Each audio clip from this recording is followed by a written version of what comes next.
You're listening to ayahuascapodcast.com. I don't believe in God the way like we have, for example, in the Bible or that we have with religions, but I believe in maybe like a God as a source of everything. I think like in total I have like maybe between 15 and 20 ayahuasca ceremonies. I had such deep, profound experiences, and like in many I felt this feeling of wholeness with everything. Before I was happy, but like unconsciously happy. I was just living life, and every day I got up and I was thinking like, oh, I want to make this the best day of my life, but I had no like deeper thoughts about life or anything. And now I'm like so conscious of like how much time I have and that I need to spend it like with purpose. Everything is already there. You just have to remember. Like all the external stuff, once you find out that it's not that meaningful, there's only one place to search, right? It's like inside yourself.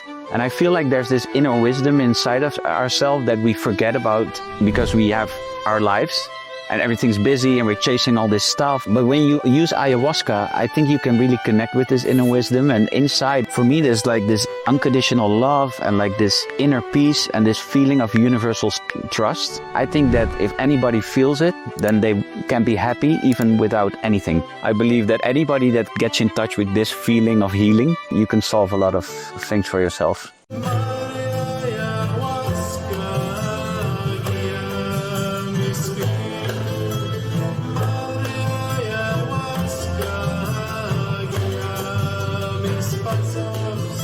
Hi guys, and welcome to Ayahuasca Podcast. As always, we do the host, Sam Believ.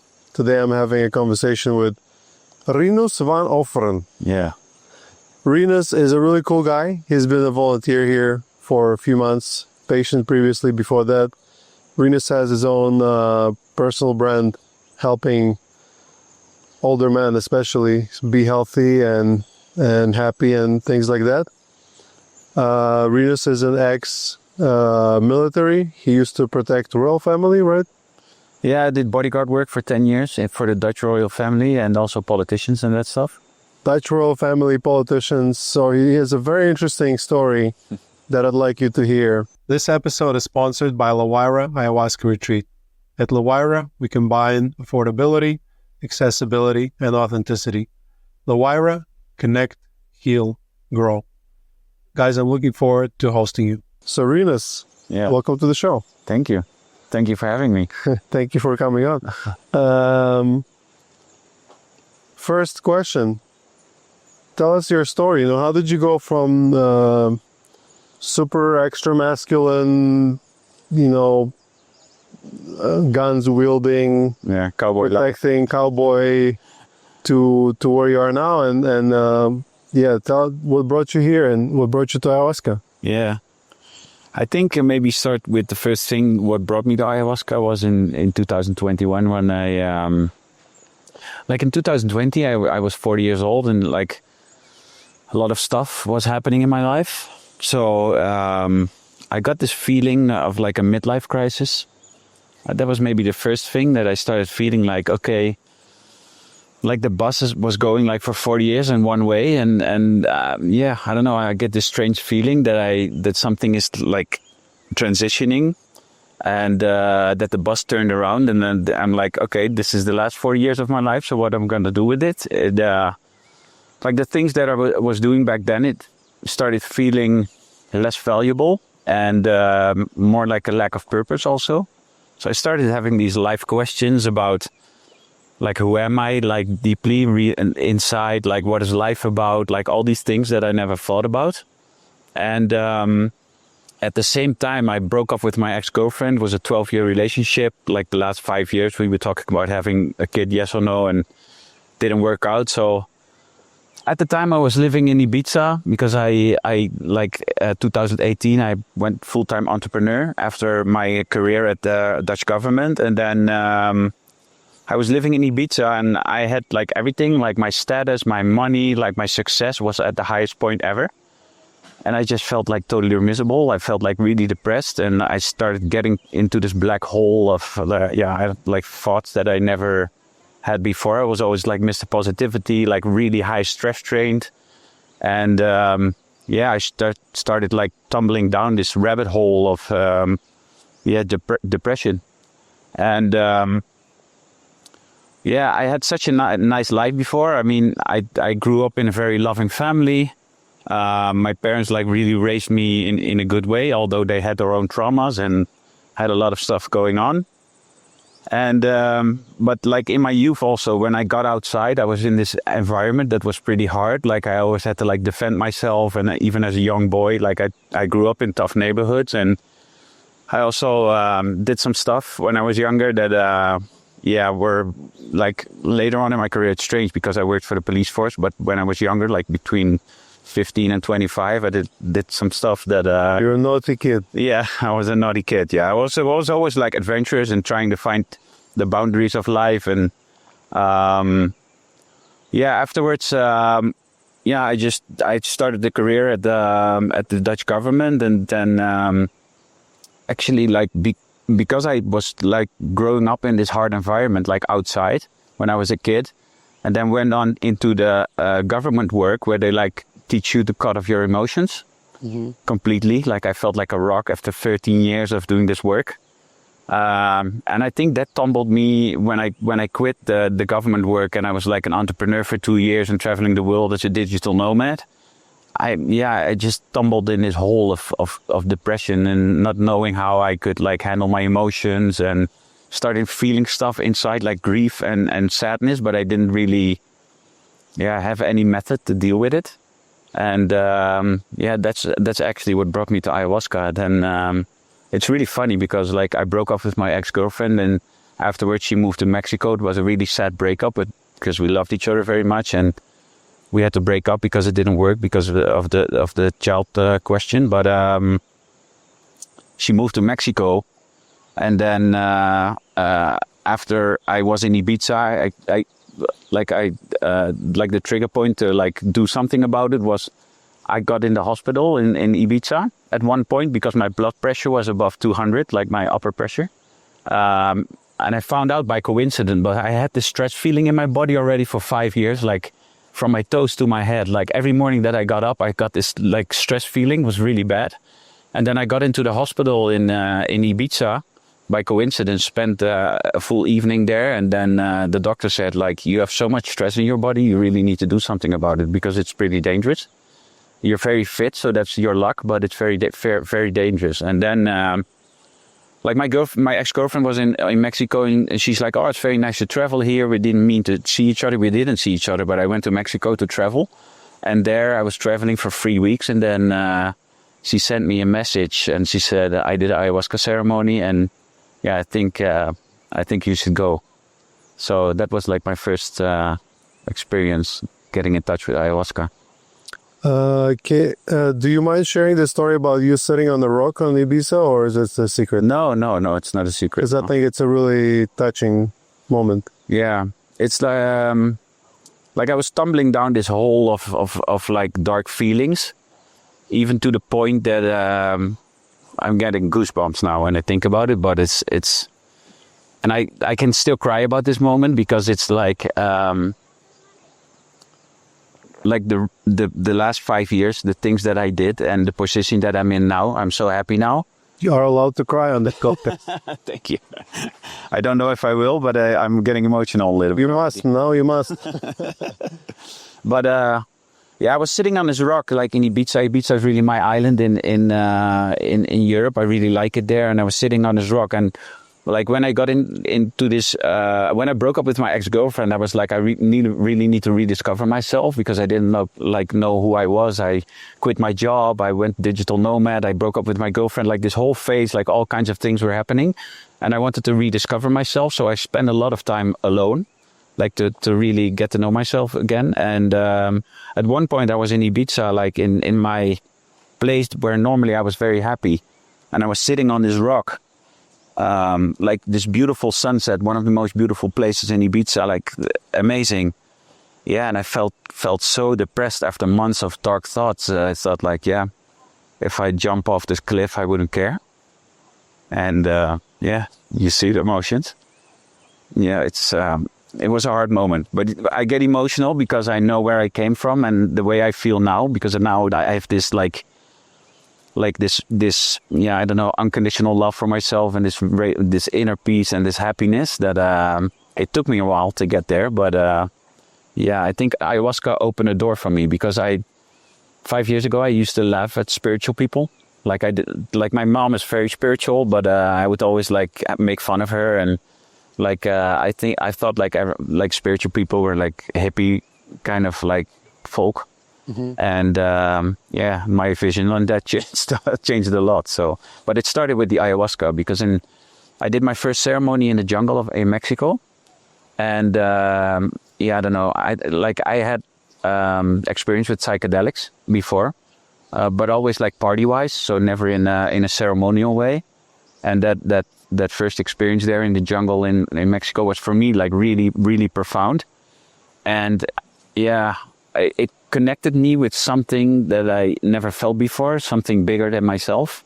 Like I was pretty ego driven, like always like chasing success and status and money. And I've always felt like, if I'm this age, then I'm going to quit working and buy a Ferrari and all that kind of stuff. And like at that point, I started feeling like there's much more important things in life. And there's like this feeling of being one with everything. Yeah, I never felt that before. And I think that like awakened me to want to explore more about this subject, this whole spirituality thing. And I think like spirituality, sometimes people ask me, what is spirituality for you? And like for me, it's like this deeper search in myself to figure out life. I think that's... that's something you discovered that was bigger than you. Do you reckon it will be too big to call it God? I've done a lot of research, and I since that experience I started reading books and like not really spiritual books, but like personal development stuff, and maybe deeper than what I did before, because I'm like a neuro-linguistic programming coach, and I did like a lot of like back. Yeah, maybe you need it later. Yeah. But so I did a lot of like personal development stuff, but then I started like reading stuff that were like about spirituality, and I don't believe in God the way like we have, for example, in the Bible, or that we have with religions. But I believe in maybe like a God as a source of everything, that everything is energy, and yeah, that's and I felt it. Like I did multiple ayahuasca ceremonies, even here. Like last year, I did 8 ceremonies here, and in this period of volunteering, I did, I don't know, 4 or 5. So I think like in total, I have like 15, maybe between 15 and 20 ayahuasca ceremonies. And I had such deep, profound experiences. And like in many, I felt this feeling of wholeness with everything. I remember last year when I was here, I did one ceremony, and my intention was to connect to the universe. So I left my body. It was just telling me, okay, your body's fine. This is a safe place. You can leave your body now. And I went into what I believe is like the feeling of afterlife, like dying and just going somewhere. And yeah, it just connected me to everything, like the animals, the people in the Maloka, like the wood. Like I remember like hugging this pole for like 20 minutes, because I just felt it was like the same as me. And yeah, for me, that's like, if we use the term God, I think that's it for me.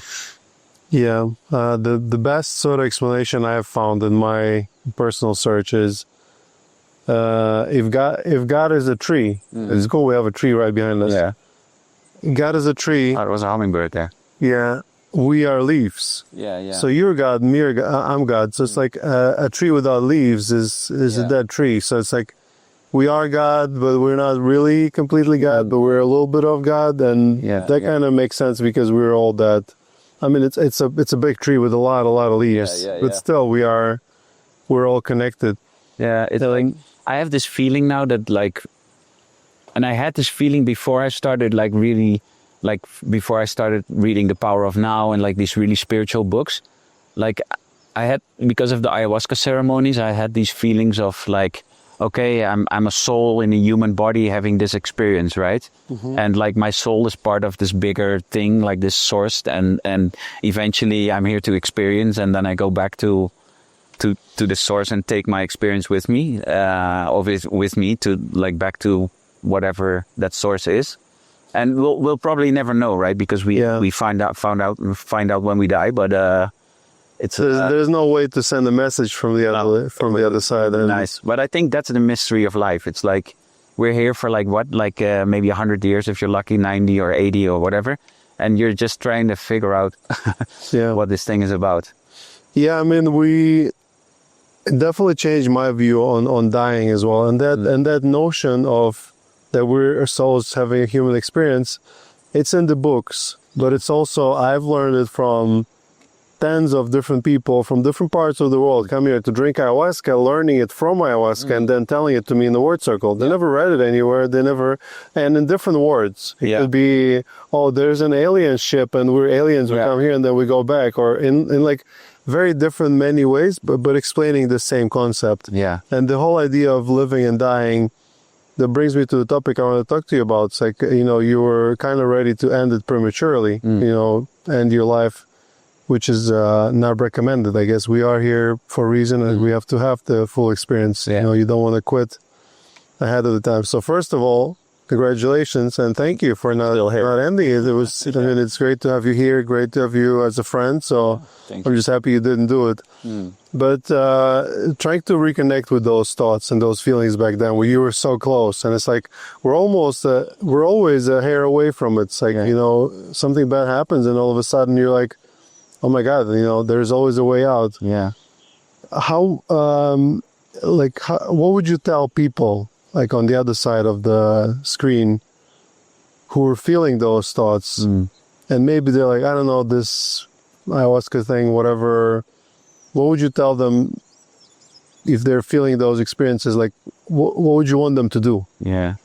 I would want them to realize that they're not alone.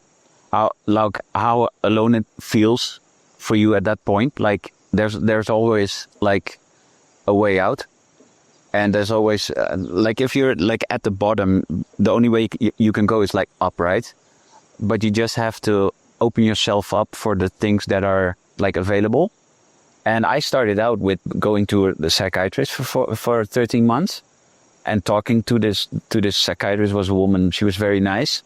And it, like, for me, what that did was, like, I had the chance to open up finally to somebody who was objective. And, but still, after like 13 months, I didn't feel like I was at that point that it was like solved, or that my problems were gone, or it just made me cry a lot. And I think that energy release is very good. So it was healing, but it still felt like really superficial in a way, like not going like deep.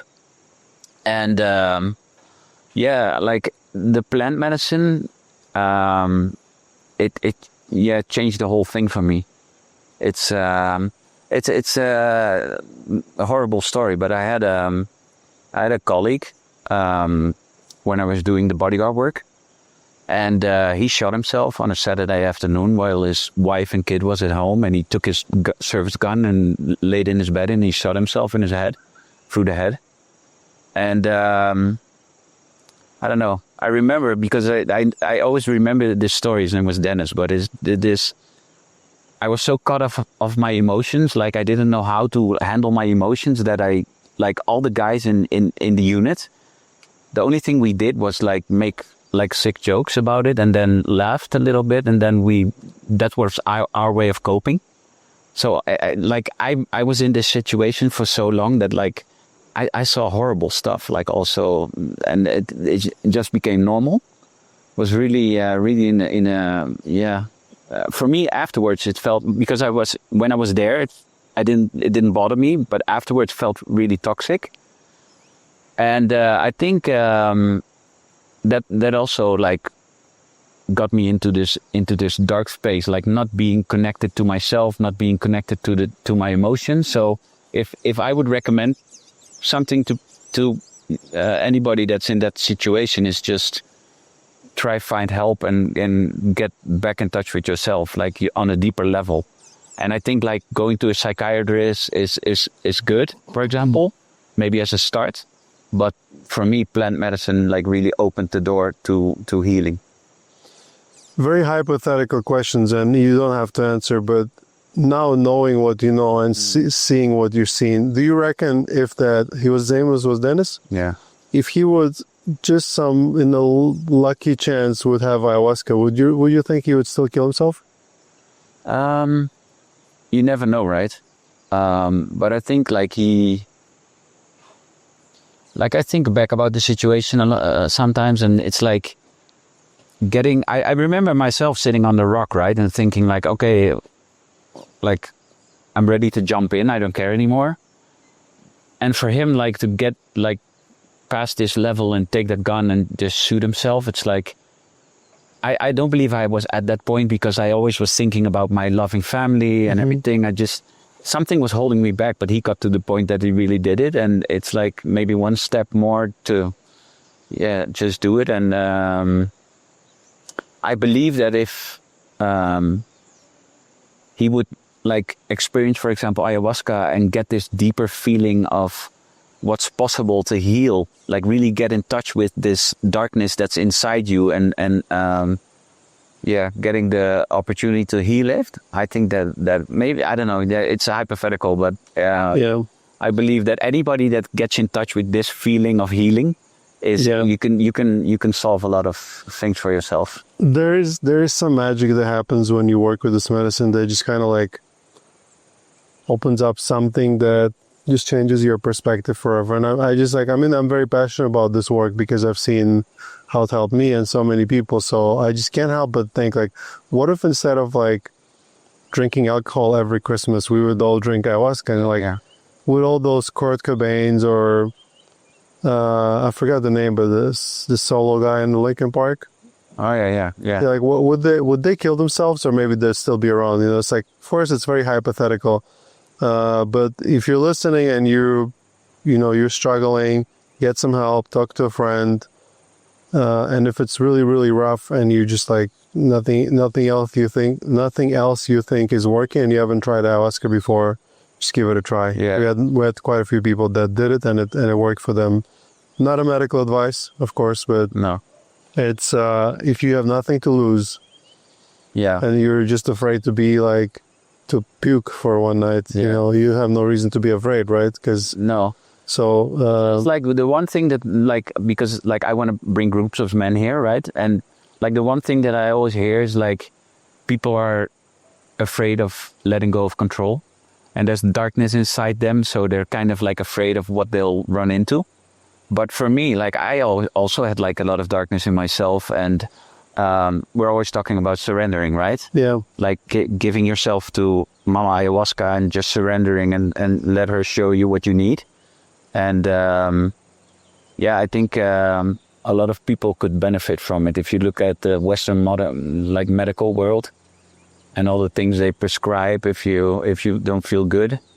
Like for me, I think ayahuasca and plant medicine in general could like do a lot more healing than the Western medicine that we have. But it's not going to be easy if you're so bad emotionally. Coming to ayahuasca, it's not going to be like rainbows and butterflies. You will purge and there'll be pain and stuff will come out, but it will 100% release something, and then therapy, integration, and you can have a new life. So just as a motivation for some of you who are struggling, let's talk about repressing emotions and stress. Like I personally did it for a long time as well. When I was working in offshore oil and gas, it was just an unpleasant life. You work for 12 hours a day. You do things that you don't really enjoy. You just do it for money, and you just kind of counting days so you go back home, and then you come back home and you're like, 28 days from now I have to like go back, and you can't help it, but you're like, I have 3 weeks left, 2 weeks left. It's constant anxiety. And then before that, my traumatic childhood, and just like living life that is not enjoyable. You like, logically your mind is like, this emotion thing, let me just switch it off. Cause if it's unpleasant all the time, why bother, And I did it myself as well through medicine when I opened up to the emotions, and I feel more. How was that process for you? And do you reckon try and find a connection between repressing your emotion, that stress building because of that, and your blood pressure, and like how did it feel, and like any thoughts about that?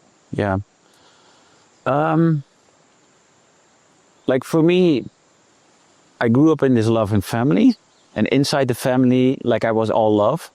Like I know that I'm like inside I'm a good guy and I have a lot of love in me, But because of the environment that I grew up in and just like the way my life, like I feel like now looking back at the first 40 years, I was always trying to be this tough guy, like this really masculine guy.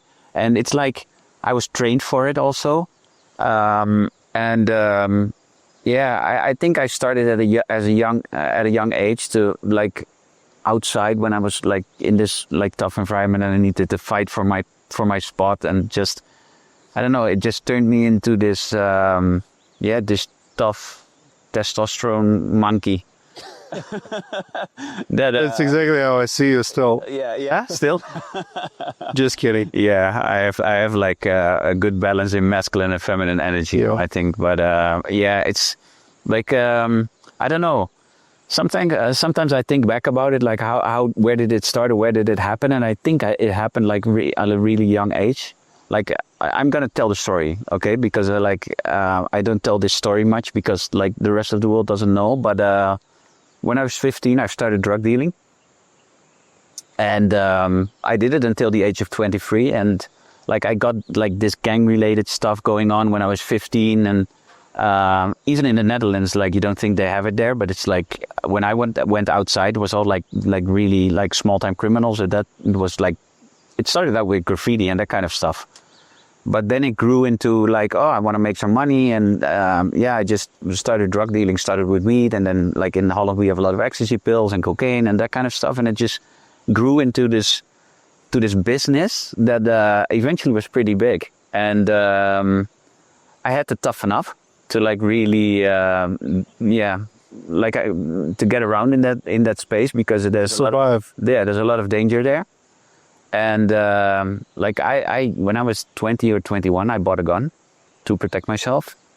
So it was like, and my parents didn't know like anything. Like I was still like living at home with my parents, and just outside I was in this life that was like pretty dangerous. I had some nasty situation going on, and there was like a lot of money going around. I don't know, I don't remember how much I spent when I was like between 20 and 23, but like a lot.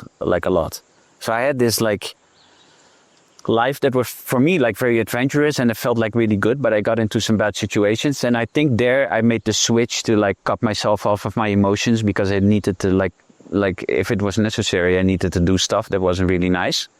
And then afterwards when I stopped, I quit because like eventually I thought like, I don't want to keep doing this. And a friend of mine, he got caught. So that made me like stop. And then I worked a corporate job for like a year and a half because I graduated school. And then I went to work and I felt so miserable and unhappy. And my dream was always to go like into special forces and do like government work and special units and this and that. And then I after a year and a half, I applied and then I went into the service stuff. And there it's just, you get trained like from day one to just cut off your emotions. It's like the emotions are weakness. You don't need them, cut them off. But it like, I did the work for 13 years. I think I was pretty good at it. And, but it also like estranged me a little bit from normal life. So near my family, near my friends, like I was like 4 or 5 days a week, I was doing the work and I was like in this other place, in this whole other world where emotions weren't allowed. And then in the weekend, I would go to this kid's birthday of one of my friends. I was just standing there and I was like, what the fuck are you people talking about? This is like so strange for me. So it really estranged me. And I think that whole like cutting off the emotion stuff, it's not a good thing. Like you see so many people here that are like cut off from their emotions. And like for me, ayahuasca is a very good way to like get back in touch with it. Yeah, I personally was able to reconnect myself with emotions. Not immediately, it took a while. And now it's, I almost regret it sometimes because it's so painful. Yeah, it is. When the bad emotions come, you're like, it's like you feel them all at the same time. But then I'm also able to feel good emotions. Yeah. And I guess that's what makes you human. Yeah. And if you don't feel anything, you're just a robot. Yeah. But it's interesting. Your story is pretty cool. You can make a movie about you. Yeah, sometimes people they tell me to write a book or something. Yeah, you went because I went from like dealing drugs to like protecting like the Dutch royal family was like You went from the bottom of the society to the top. to the top, yeah. And now you look like someone who should wear linen clothes and have a copper mug. Like I wear That's the final mug all the time. Like Poncho de bought from you. Yeah. I feel like this. Yeah. And it's beautiful as well because it shows that anyone can change. There's never too late to change. Life is not stagnant. You can be many different things, and you can like navigate your way. Yeah. And you can, even from the most darkest moments, you can learn about things, and not only that, but you can bring all of that together. And then help other people like you do. Yeah. So can I say one thing about it? Like it's, I feel like after doing the ayahuasca and having like this spiritual awakening and doing this deeper spiritual work, that like everything that I did in my life, it was meant to be. Like it happened for a reason. Like even all the dark stuff, everything happened for a reason to bring me to this point, like where I am now. And that's like, I'm still the same guy. Like I just expanded my identity, and now I'm not doing that like 100% masculine stuff anymore. But I switched to like really balancing out like the masculine, feminine energy, and getting in touch with my deeper self and my emotions. And like I've actually, like before I was happy, but like unconsciously happy. I was just living life, and every day I got up and I was thinking like, oh, I want to make this the best day of my life. But I had no like deeper thoughts about life or anything. And now I'm like so conscious of like how much time I have, and that I need to spend it like with purpose, and just when I have stuff. I mean, my life is very good, but I still have like stuff going on, right? We all have stuff going on. But now I'm like so much better in like handling it, like just feeling through it, and just also knowing like a universal trust that ayahuasca gave me, that everything will be okay. And like, for example, like sometimes it's crazy because you said about dying, right? But because of my ayahuasca ceremonies, and especially the one where I went into the universe, my whole fear of dying that I have, like in phases of my life, it's like totally gone. If I would blow up my last breath after this podcast, I would be satisfied. It's like a really strange feeling. I'll resuscitate you mouth to mouth. Yeah. So don't die. Yeah, no, I'm not going to. I saw in a vision once that I'm gonna be 89. So I have trust that I'll have some more years. You never know. Good age. But we have to spend every minute of our life trying to live it with purpose, I think.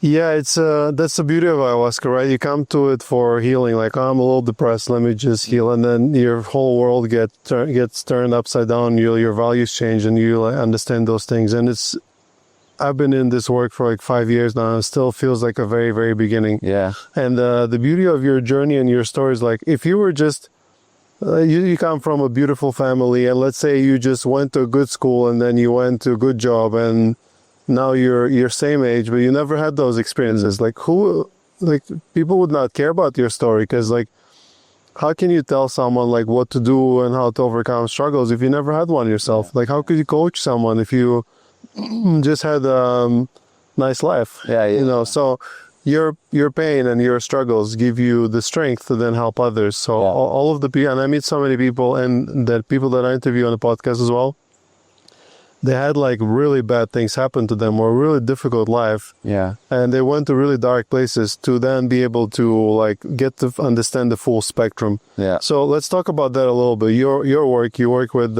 men. You help men get fit, mentally fit. You said you want to bring them over here.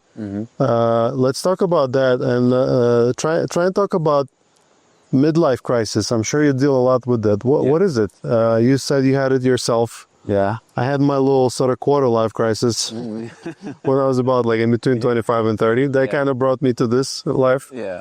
So let's talk about that. Yeah. Yeah, for me it was like this strange feeling. I don't know. It's like the age of 40 or something. But for me it happened like when I was 40, and I all these things were happening in my life, and I was going down this rabbit hole of darkness, and I just got these bigger life questions that I never had, like who am I, right? Like deeply inside, like I'm living this superficial life. It's very strange because Who are you though? Do you know the answer, or can you word it? Because people ask me that, and I'm like, I kind of know, but I don't know how to explain. Can you? No, I think it's very difficult. Like you can maybe explain on a human level, like what you do and who and your name and like everything, like your identity. But on a deeper level, I don't think it's explainable. Psychedelically, I understand it now. Yeah. Like I know. Yeah. But I can't explain it. But sorry, I interrupted. I thought maybe you just have an answer. No worries. But it's like this deeper search in myself to like. I think it's just like getting to know myself on a deep level, so I can figure out this life like the way it's like the way I wanna live my life. Because there's like you can go two ways, right? You can be like live in victimhood or you take leadership over your life. But this midlife crisis feeling, actually, it got enhanced because, like, all this stuff was going on, and then I was like success. I had a lot of success, a lot of status, a lot of money, and it didn't make me happy. And I like all the things that I was always chasing.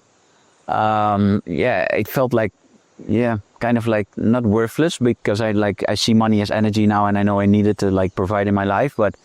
Like all the things that I was chasing, it didn't feel like it gave me the satisfaction afterwards that I always thought it would be or would have. And that's what like kind of tumbled me into this feeling of midlife crisis. And the guys that I help now, the guys that I coach, are mostly like successful businessmen, and they have like everything. They have this family, and they have money and a company, or they sold their company and they're retired already on a young age, but they lack happiness inside, and they have this feeling of emptiness that that I recognize because I had it. I had it in 2020, 2021, like this emptiness inside, like of having everything but still not feeling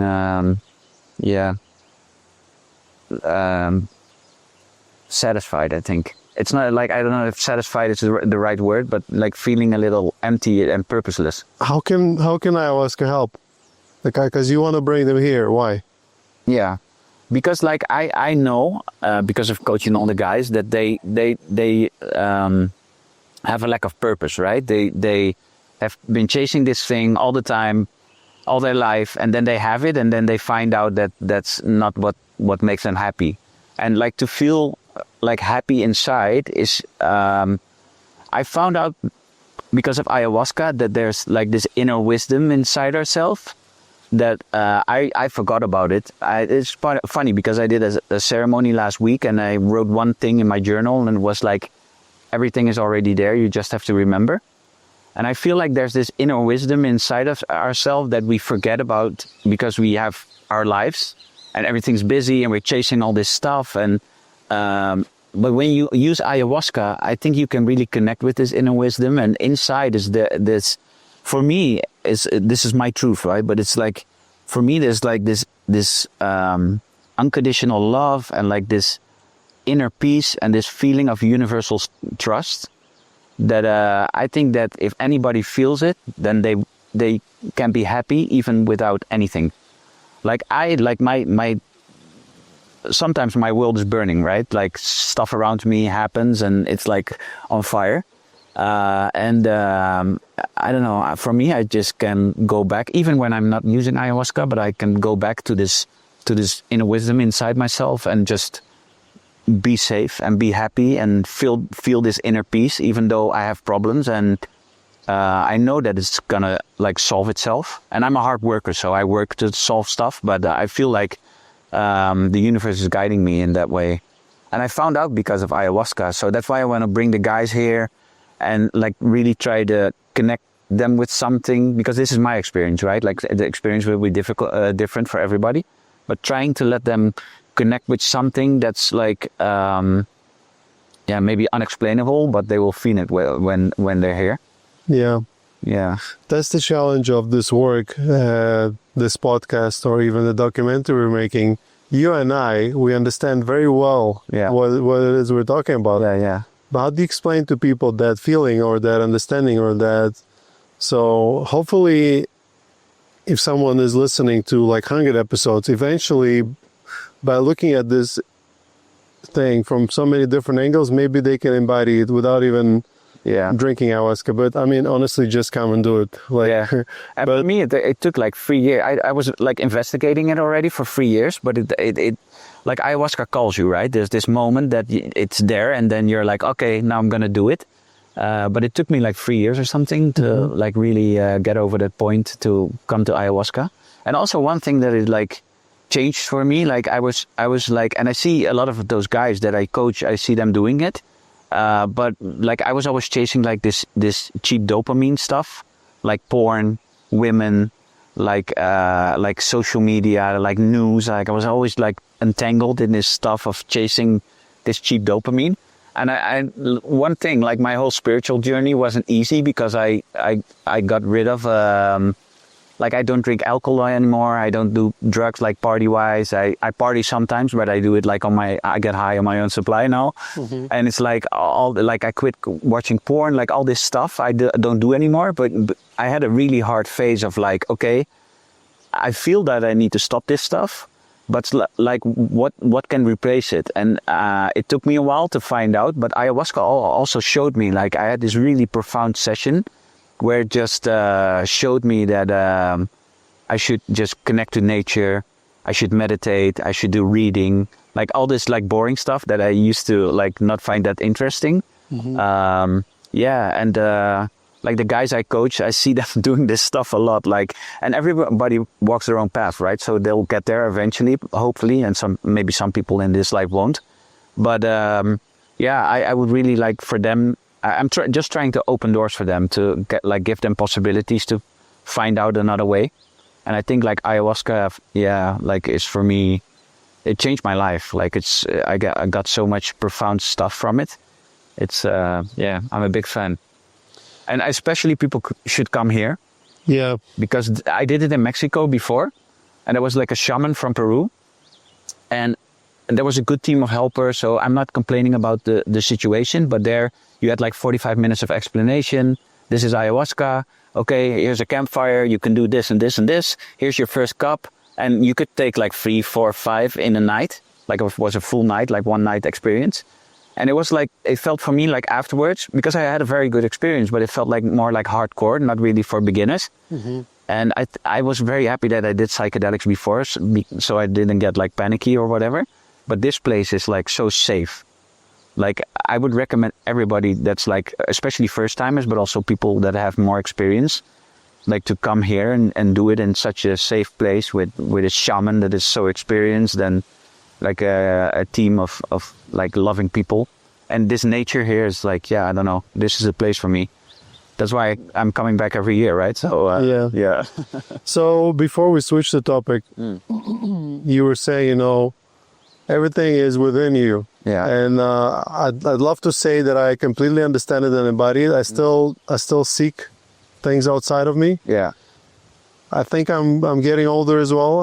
I think I'll get there eventually. Yeah. But it is interesting to see, and I've also met many people who have made a lot of money, and once they did, all of a sudden they're like, the meaning is gone. It's like when you chase this external goal, and then when you get to the end of it and you expect something, and something similar happened to me. It's like I was told that you go to school and you study well, and then you get a good job, and then you make money and you buy yourself everything you need. Yeah. And I guess I'm lucky because I was able to do it all so quickly and achieve those goals society sets for you, that I could quickly see that there's nothing there in the end of it.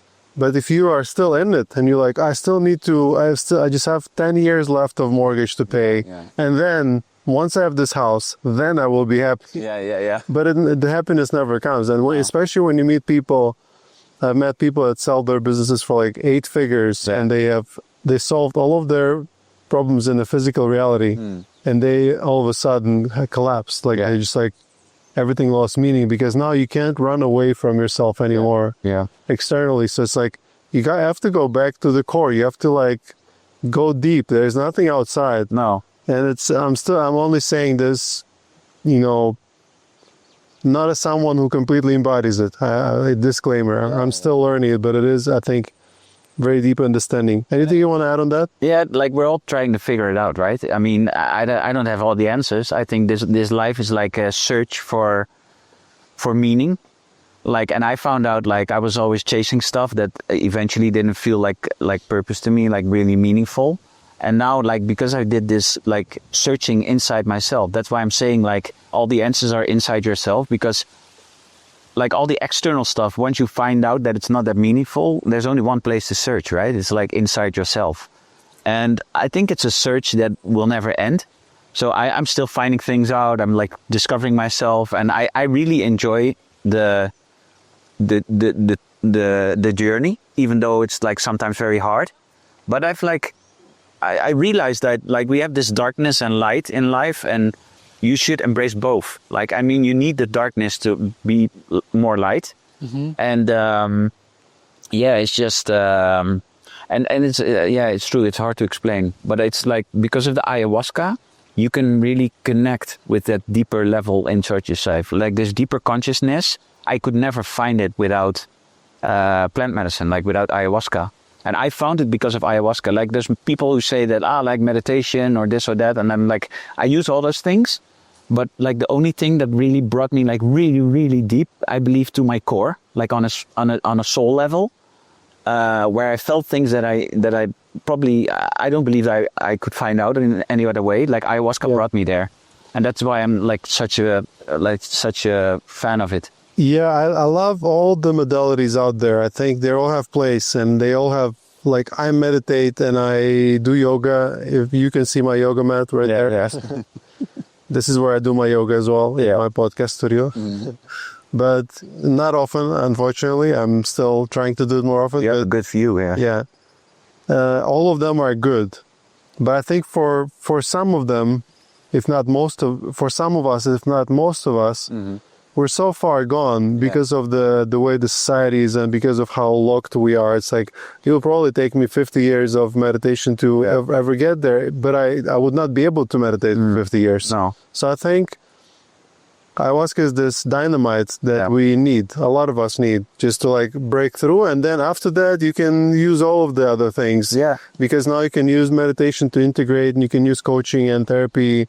But it's like, for some of us, we just won't be able to feel it. And on the previous topic about, like, running away from yourself or, like, getting something externally, I like to say, it's like, no matter where you go, there you are. Yeah. It's like, you cannot run away from yourself. No. And you can only pretend or do it temporarily. Eventually it'll catch up with you with even more strength. So stop, look at the pain, go towards the pain. And if you need some help, have some ayahuasca. Yeah. You mentioned loving, beautiful team of LaWayra. I think our team is amazing. I yesterday we had our little social event. Yeah. And I was like, this is not normal. We should, the team, the work environment shouldn't be that nice. Yeah. There should be, like, it doesn't feel like work. It's just too nice. They should have a little bit more pain. Yeah. Right? But you yourself, as a member of that team, it's like, you have this huge following on social media, you have big business. Why, instead of, like, doing that, why volunteer at LaWayra? Like, why are you here? Yeah. Like, I felt it in one ayahuasca ceremony. So I came here first as a patient, like, last year in April. And then, like, I think in the first ceremony, it told me, like, oh, you're gonna be a volunteer here. And, like, my whole perspective of life changed, of, like, being egoistic or egocentric and like chasing all this stuff to, like, being of service and just helping people. And like, I coach men now. I call myself, like, a body, mindset and soul coach. Like, I try to combine all the stuff. But it's just, I don't know, I just want to spread this message of not only plant medicine, but just trying to make people happier and, like, live their best life. Because life is great, right? But it's what you make of it. And even if you have, like, a lot of trauma going on, you can still get into this place where you're, like, living your best life. I really believe that, even though, like, some people here, you hear their stories and it's, like, really horrible, right? It's like, but they leave and they're like in this. It opened like doors, and it's like, and that's what I felt already when I was called to be a volunteer. That I would come here and be of service in these ceremonies, and it's so grateful. It gives me so much gratitude just helping out people. I did a volunteering experience once in a hospice. So I did it for 5 months just to, like, I was never like, not a lot like in touch with death. So I thought like, oh yeah, if I want to learn more about it, I'm going to volunteer in a hospice and see how it is. And there it gave me this feeling. It was one of the most like extraordinary things that I did in my life. Like one of the most rewarding things. Yeah, I can't explain it. It was so rewarding. Like just taking care of people in that last phase of their life.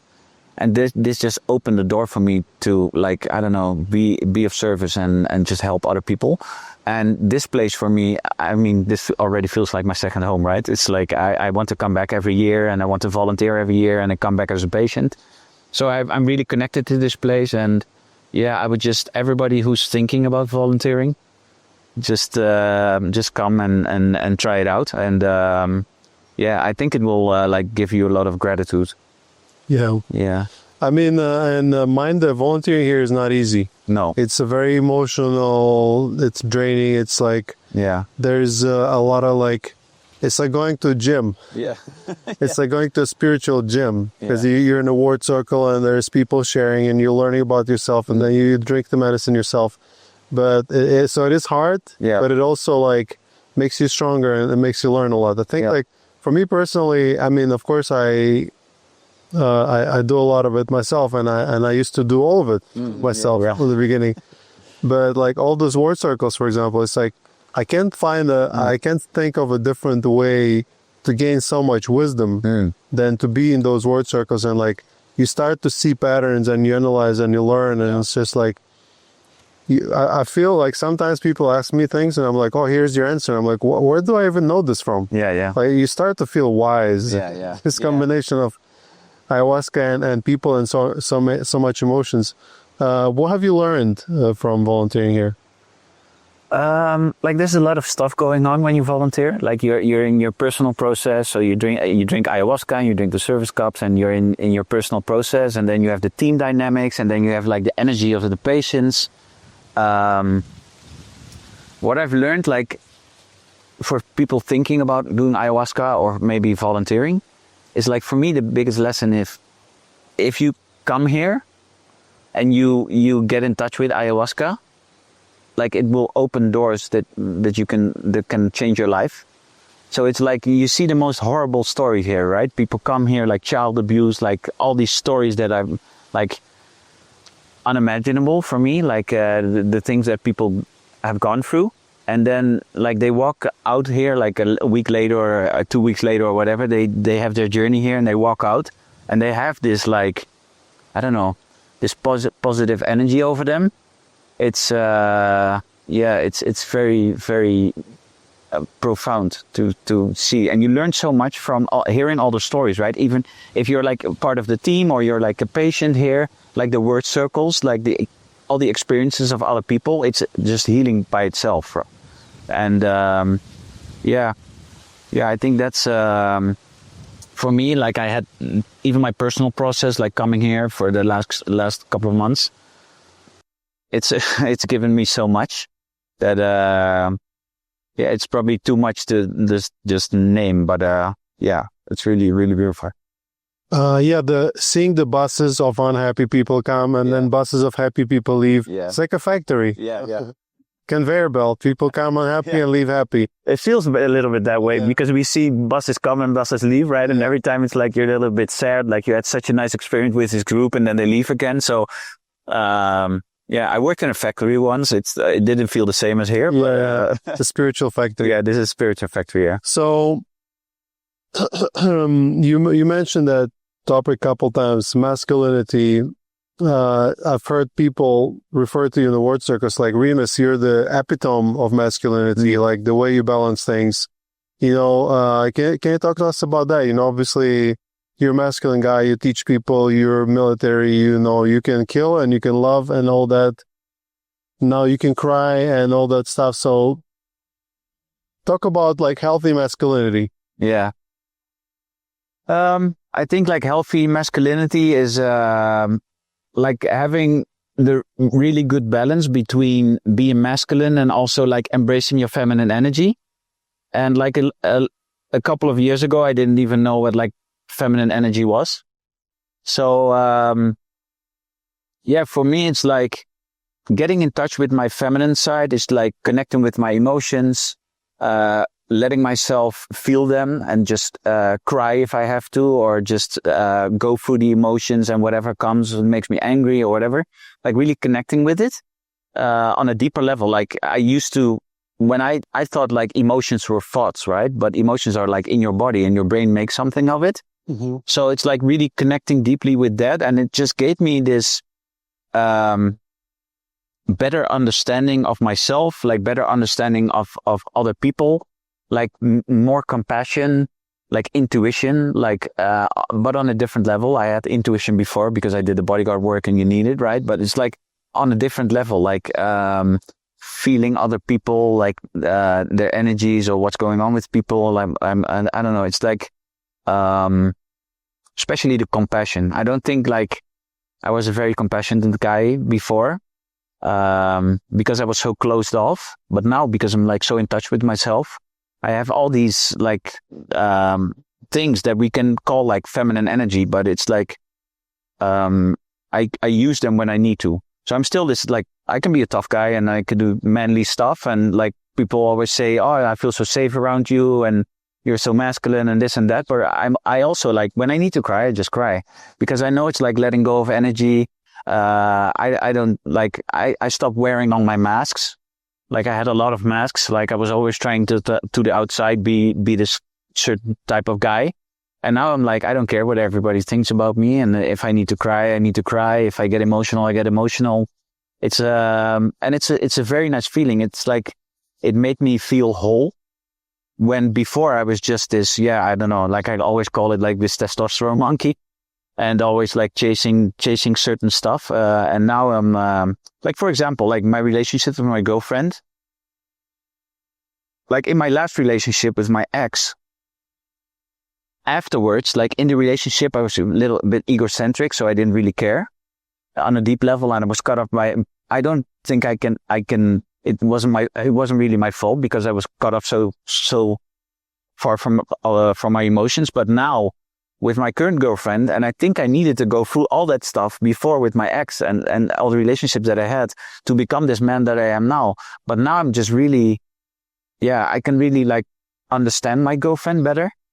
So it's, it's,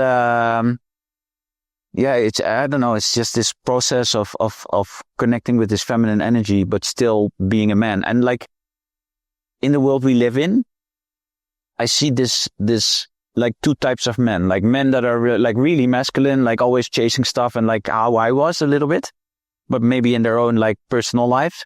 And then you have these men that are like becoming maybe a little bit too much to the feminine side because of like society and all the things that are going on. And I don't know, I really feel it's like if you balance it out, that's the best way to go.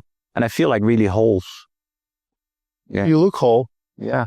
That's, It's all about balance. Yeah. Yin and yang. Yeah. So talk to us about your work. Yeah. What you help men with, and maybe for some men that are listening, you know, why they should maybe reach out to you. So I used to be, when I started entrepreneuring, I was a fitness coach, online fitness coach for 8 years. I had a company and I quit it last year. I was like doing really good, but because of like the whole journey that I'm making, it felt like superficial for me. So I quit it eventually.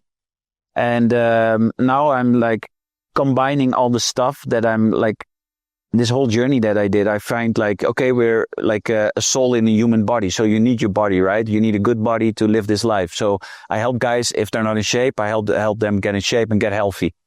But it's all, and I'm very mindset trained because of the army work and like working for the government. So I know a lot about mindset training and being strong and like all that kind of stuff, like handling stress and just not getting knocked off your feet like with every small thing. But it's also like I combine it now with the spiritual stuff. So I feel like I don't feel like a guru or anything, but I think I have this like inner wisdom that I found out about. And like I can open doors for guys to find ways to connect deeper to themselves. And like I do this whole package now. So I have my own podcast. It's Dutch, but I have this mailing list, and I just if guys need help, and they've mostly they connect to my stories, right? So I'm a little bit of a storyteller, so I tell stories. For example, I had this Viagra addiction for a long time. I was always like having sex with women, like, and thinking I needed to perform like really well and be a porn actor and do this kind of like porn stuff. If I tell that story, there's so many men that connect to this story that they're like, oh, I use Viagra also to like have this feeling of performing, like this pressure, or I have like different kinds of problems like libido or whatever. And it's just, I just tell stories, and then like men connect to what I'm doing. And then I try to help them on a deeper level to like, just connect deeper with themselves. That's the main thing I do. And we just talk about life, like the way we do.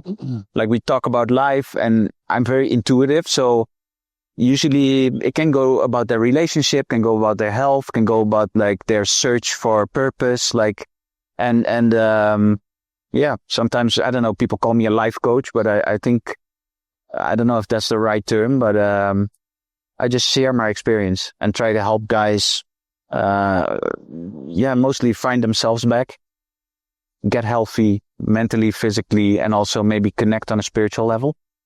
So where can people find you? I have a website. It's called rinusvanofferen.com. It's they can find me on Instagram also, and my Dutch podcast. I don't know, for international listeners, it's not. If you speak Dutch, check out this podcast. If you don't speak Dutch, learn Dutch and then check out this podcast.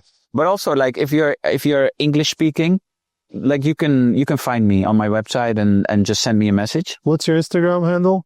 It's Rinus Van Offeren also. Rinus Van Offeren. Yeah. So cool. Yeah. Thank you, Rinus. Thank you for the conversation. Thank you for your help here at LaWayra. Thank you for the work you're doing for the men. Thank you for your grounded energy. Thank you for wanting to bring groups of men here. I'm excited for that. That's going to be interesting. It's going to be men-only retreats, or we haven't figured out yet? Yeah. I think one day we'll do men-only retreats. So if you're interested into that, just send me a message somewhere, because we want to know. Yeah. Yeah, it's good. But thank you for having me on the podcast and here. It's just, I'm grateful. And we're getting to know each other. Like, I feel like you're a very good guy, and we connect very well on different levels. So, and you know, I don't know. I don't believe in coincidence anymore, but there's a reason we met. And I'm very grateful for it. So thank you. Thank you. And guys, you've been listening to Ayahuasca Podcast. As always, with you, the host, Sam Believe, and I will see you in the next episode. I hope you enjoyed this episode. If you'd like to support us and psychedelic renaissance at large, please follow us and leave us a like wherever it is you're listening. Share this episode with someone who will benefit from this information. Nothing in this podcast is intended as medical advice, and it is for educational and entertainment purposes only. This episode is sponsored by LaWayra Ayahuasca Retreat. At LaWayra, we combine affordability, accessibility, and authenticity. LaWayra, connect, heal, grow. Guys, I'm looking forward to hosting you.